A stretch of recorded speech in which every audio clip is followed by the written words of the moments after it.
Lundi 8 mars 2010, des inondations à Tahiti, record, près de 200 mm de pluie en 48 heures. Direction après l'Australie à Melbourne où un violent orage s'est abattu. Et enfin on finira avec une information site importante. Un avis de forte précipitation est en cours pour les îles de la Société. Il s'agit donc des îles du Vent et des îles sous le vent en Polynésie française. Sur Tahiti, on indique avoir relevé de forts cumuls de précipitations, 200 mm en 48 heures, dont 87 mm ces dernières 24 heures.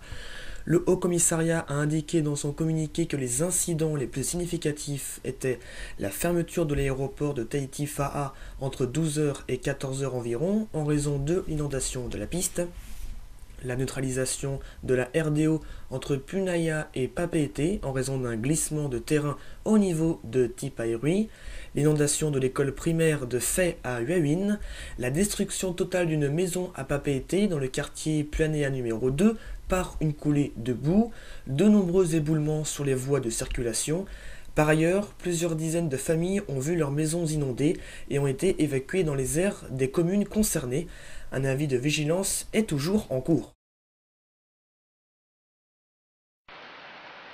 Une violente tempête de grêle a touché la ville australienne de Melbourne, inondant le centre-ville et bloquant les transports publics, a annoncé la radio australienne ABC. Des grêlons gros comme la taille de balles de golf avec des vents soufflant à plus de 100 km/h comme témoigne cette vidéo amateur. Tout cela a touché l'aéroport de Melbourne, la banlieue de Melton et d'autres quartiers à l'ouest de la ville. De nombreuses rues ont été inondées et les services de secours ont reçu plus de 1500 appels, principalement pour des caves et rez-de-chaussée inondés.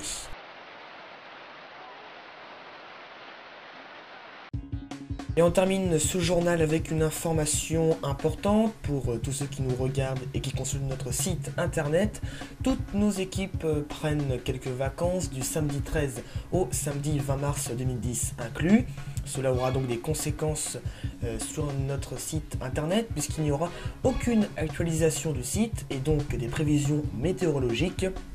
Les envois des listes de diffusion ne seront pas assurés, c'est-à-dire la newsletter, les alertes mail, les infos météo, météo sport ainsi que infosite.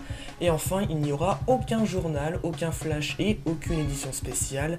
Cela touche l'édition du samedi 13, du lundi 15, du mercredi 17 et du samedi 20 mars 2010. Retour donc à la normale pour le dimanche 21 mars 2010. C'est la fin de ce journal, merci de l'avoir suivi, merci de votre fidélité. Votre prochaine édition, vous commencez à connaître les dates maintenant, c'est pour mercredi 10 mars 2010. À mercredi et merci encore.